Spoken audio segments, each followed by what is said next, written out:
of Budget and Management, Mr. Kim Robert C. De Leon.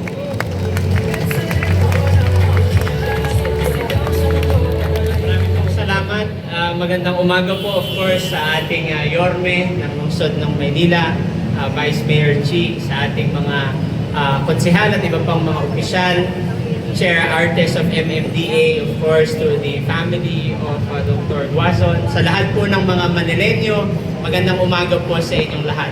Tayo po ay nagagalak at nakikiisa po sa katuwaan ng ating mga kasamang Manileño po dito ngayong umaga habang ating pasisinayaan o pinasinayaan po itong Senior Citizens Park and Pet Park na nabanggit nga po kanina ay bunga ng pagtutulungan ng national government at ng ating lokal na pamahalaan. Yung pong nabanggit po na pondo na nanggaling sa DBM ay actually sa ilalim po ng Local Government Support Fund, particularly po sa Green Program. At natutuwa po tayo na ito pong ating park ay isang showcase, patunay na kapag ang national government at ang local government ay tunay na nagtutulungan, tayo po ay makagagawa po tayo ng mga meaningful programs and projects para sa ating mga kababayan.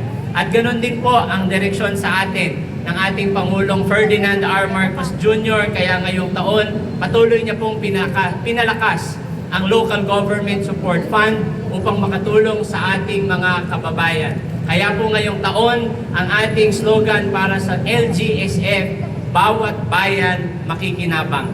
At bukod po dito sa ating Pocket Park na pinasinayaan ngayon, I believe patuloy din po ang suportang ibinibigay at inihahatid ng ating pamahalaang nasyonal sa ating local government. Kabilang na po ang City of Manila. Kung matatandaan ko po, isa rin po ang City of Manila sa pinakauna at pinakamabilis na nag-implement ng libreng bigas ng ating Pangulo sa ilalim ng bawat bayan makikinabang. Kaya po tayo ay nagpapasalamat of course sa leadership ni Yorme Isko Moreno, sa lahat po ng miyembro ng City Council headed by Vice Mayor Chi, sa inyo pong mabilis na pagkilos dito po sa City of Manila. Hindi ko na po babanggitin yung isa pang napondohan ng LGSF kasi alam ko pong may nakapila pa sa akin si Yorme, na ginagawan po natin ng paraan dahil alam po natin na kapag sa City of Manila natin ibabahagi ang ating pondo mula sa national government, natitiyak po natin na ito ay matatapos ng mabilis, ng maayos at kapakipakinabang sa ating mga kapwa Manileño. Kaya po palakpakan po muli natin ang leadership ng City of Manila. Of course, we thank our colleagues from the MMDA for providing counterpart funds for this. Ito po ay malinaw na patunay sa ating mga LGUs nationwide na walang imposible. Basta po meron tayong vision na gusto po nating magawa under a visionary leadership of our local leaders, kaya po nating lahat gawin para sa ating mga mamamayan. Kaya po mabuhay po ang lungsod ng Maynila, mabuhay po ang bagong Pilipinas. Maraming sa taong patuloy na nagsusulong ng mga programang nakatuon sa pangangailangan ng bawat batang Maynila mula bata hanggang senior citizen. Ang ating butihing punong lungsod, kagalang-galang Francisco Isko Moreno Domagoso.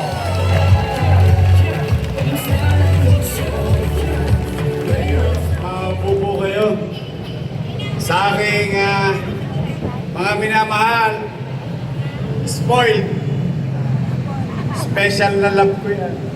Mga lolo't lola ko, mga senior citizen, good morning! Good morning! Hi! Hello! Ay, excited ako para sa inyo.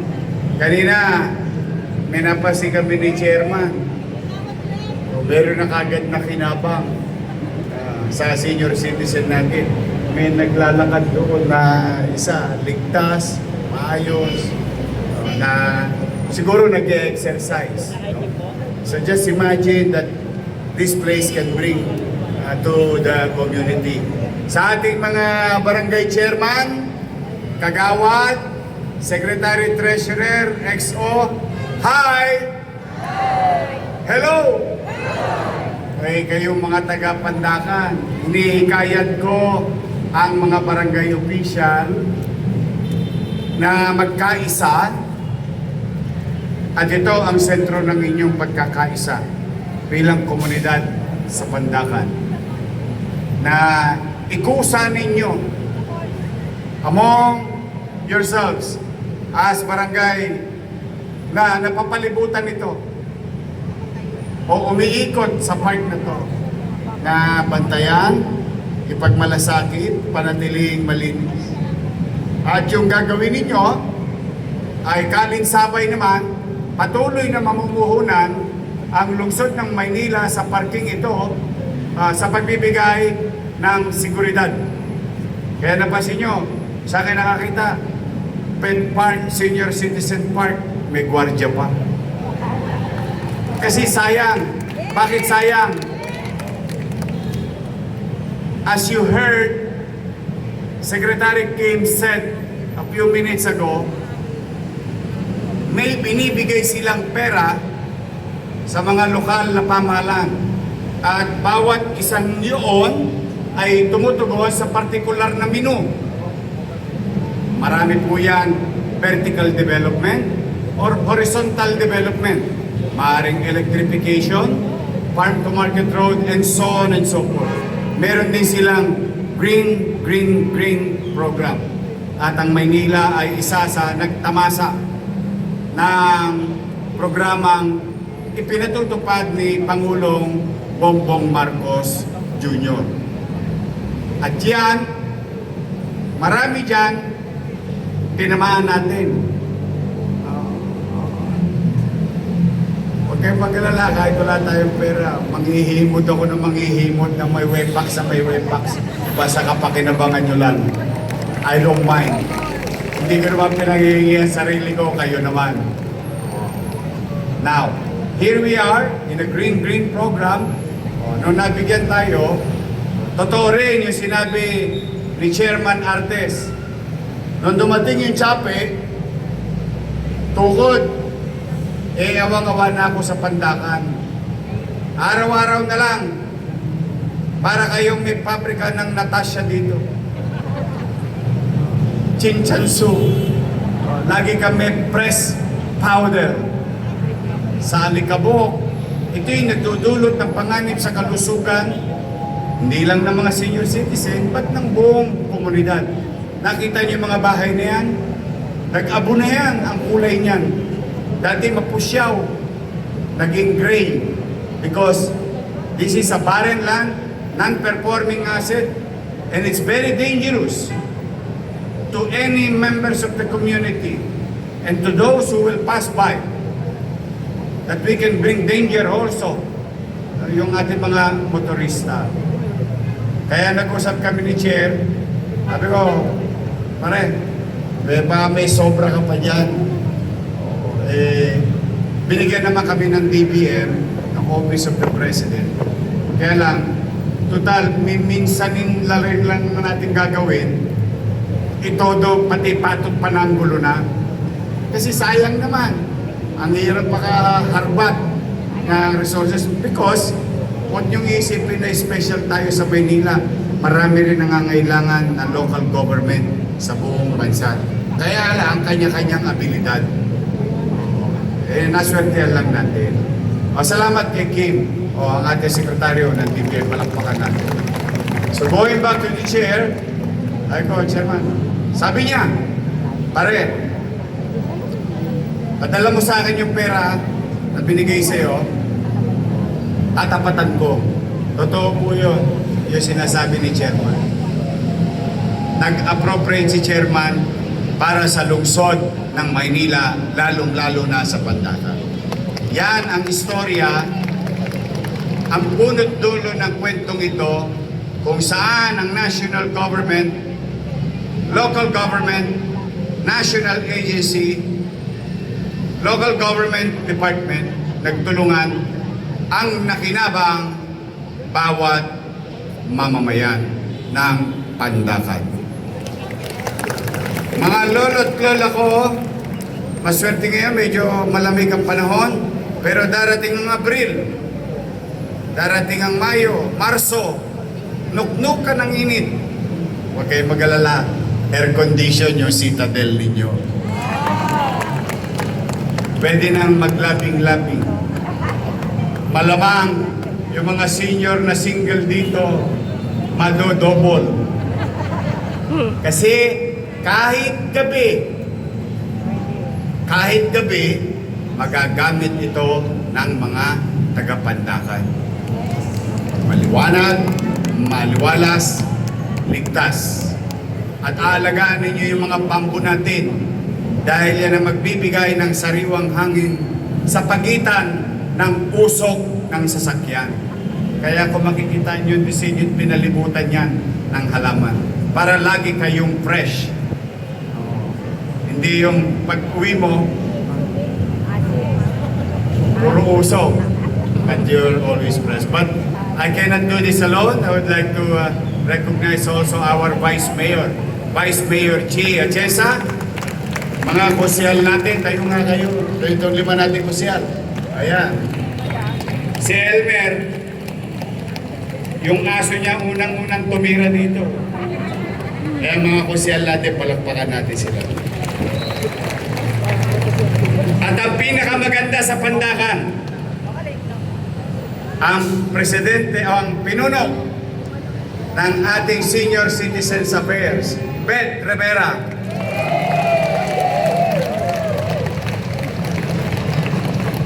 Masipag yan. Ako, sa totoo lang, I'm really proud of her. Naiduduktong niya yung gusto kong iparamdam sa aking mga minamahal na lolo't lola. Okay? And also, I would like to special mention din, Robinson Land. Palakpakan natin ng Robinson. Nag-donate sila. Lakasan nyo! Ulitin ko, nag-donate sila. Nag-donate sila. Alam mo, aambon mamaya. Gusto ko yung mga nag-donate na babasa. Para dumarami. I'm really happy that a lot of people, corporation and individual, is been helping the city of Manila. The same thing with President Bongbong Marcos. Despite of our political indifferences, politically speaking, nagkalabang kami, magkaiba kami ng partido, pag titingnan mo, politically different. But, isinantabi niya yon, isinantabi ko yon, o nagtulungan, siya binoto na presidente, ako na may ibinalik yung mayor, may obligasyon sa Maynila, nagsama, nag-usap, nakinabang, taong bayan. Yes. At masaya rin ako, for so long, nangadugyot, napabayaan na yung isa sa ating mga kinikilalang mabuting Pilipino. Ayan, nandito ang pamilya Guazon. Ayan, palakpakan natin sila. Maayos na, sir. Sa kanila pala yung ano na yun. Sa mga mahilig sa aso, Aso na ba yun? pet lover, pusa, aso, ay, Ayun yung welcome po kayo sa Maynila. Dati, tao lang ang welcome. O ngayon, pati hayop. Because this is a very unique concept of local government and national government. Create an open green space for human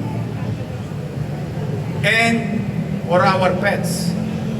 Makikita natin, talaga pong may mabuting resulta kapag ang mga leader sa bansa nag-uusap, nagpapanagpo, may pinagpapanagpuan. Kahit ano pa man, kailangan laging may common ground. At ano yun? Tao. Mamamayan.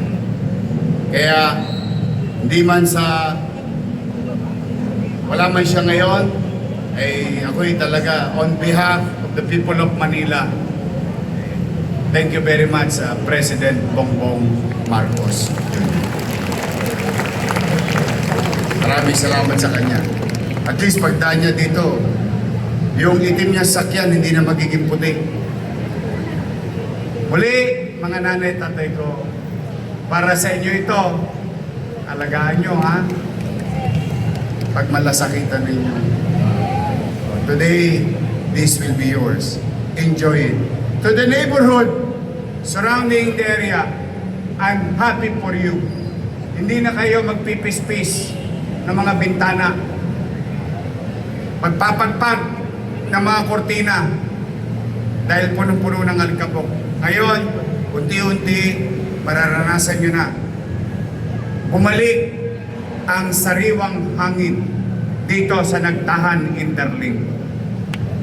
New space, open green space, can be utilized by anybody, especially special mention lang for the senior citizen. We, Ma'am, love you this the time. Department of Budget, the Office of the President, the Metro Manila Development Authority, Good morning. and the City Government of Manila, we offer this to you today. Para sa inyo po ito, mga minamahal ko, taga-lungsod ng Maynila. Magandang araw at pagpalain nawa kayo ng buong may kapal. Manila! God first. Thank you. Maraming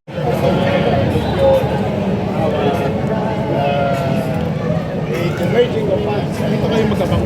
Dito lang of local funds and national government funds. And we are today offering this space. Created 1 hectare of open green space for our seniors, pet lovers, and the community of Panta. It's the city who will maintain and put security on the area. Awa naman ng Diyos, as you can see, well secluded yung area in the middle of a major intersection. And also, makikita rito sa kaliwa, Chairman Artes put up a pedestrian stoplight in the opening. Tapos may access din sa overpass doon sa Center Island sa Dubai. And some parking, small parking areas. So, para yung mga may bisita sa Napakit nyo sino mga gumastos dito? DBM, Office of the President, MMDA, and City of Manila. Sir, after years of Open lang eh. Parang karinderya. Sir, after years Bukas of kahit sino gusto kumain. Sir, after Ayun, years pumasok. of delay, paano po ito napas na? Kasi di ba January lang tayo nag-groundbreak? Yes. Walang delay. In fact, we'd like to give credit to MMDA finishing it on time. Ayon pa kami ang 2 days. I'm happy na mabibilis ngayon ang mga paggawain pa yan.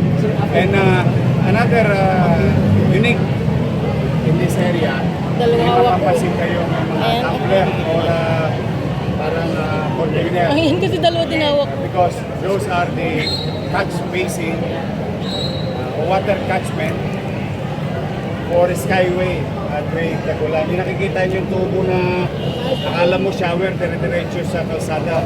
Dito sinasalo. Tapos may drainage system to or sa loob lang ng park. Hindi ilalabas sa tubo sa labas. So that we can use the water back to the plants in a good day. Okay. Dito po sa Manila. Well, I want you to be the judge of it. As far as Manila is concerned, there is none. Update ng mga plan. Before I became mayor, there is garbage crisis. Update ng plan. Gano'ng kabilis na wala o Ay, salamat naman sa Diyos. Now, let me take this opportunity to thank all 896 barangay officials. Barangay in the city of Manila.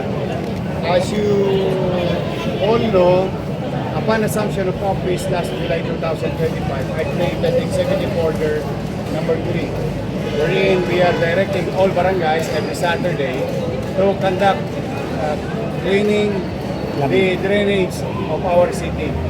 At the time, wala pa halos sa bagyo. And I have to give it to them also because they've been doing it for the past 1 year and the city government. And we pick some drainage within our resources. Awa naman ng Diyos.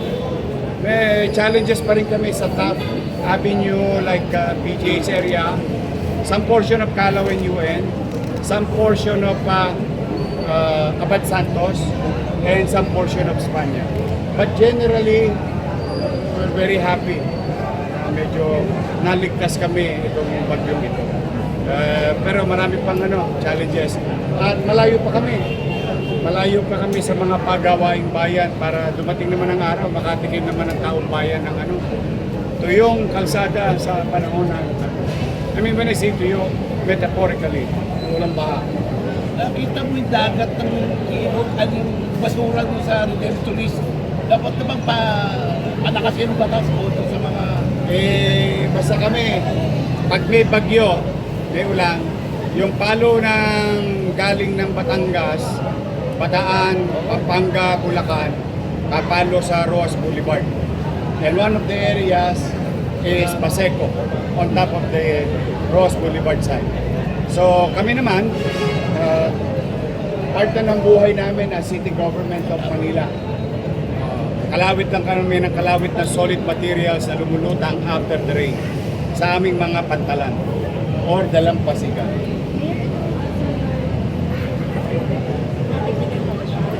We continue to create open green space. Ayun talaga, kaliwat kanan dito.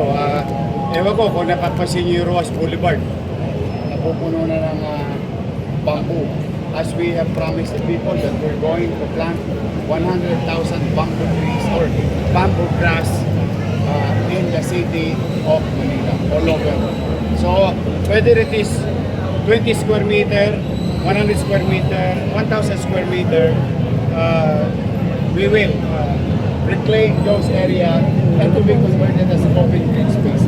And the reason behind is, alam niyo naman ang Maynila, panig-panahon kasi sakyan dito, labas-pasok. So, we are having carbon, and the only way to do it, in address it, is to plant more trees. Because yan ang number one pagkain ng halaman. Marami sa Maynila. So, we have to put more trees to have a fresher air, and for the next generation to have a healthier air in the city. Okay, thank you. Silong na kayo! Thank you.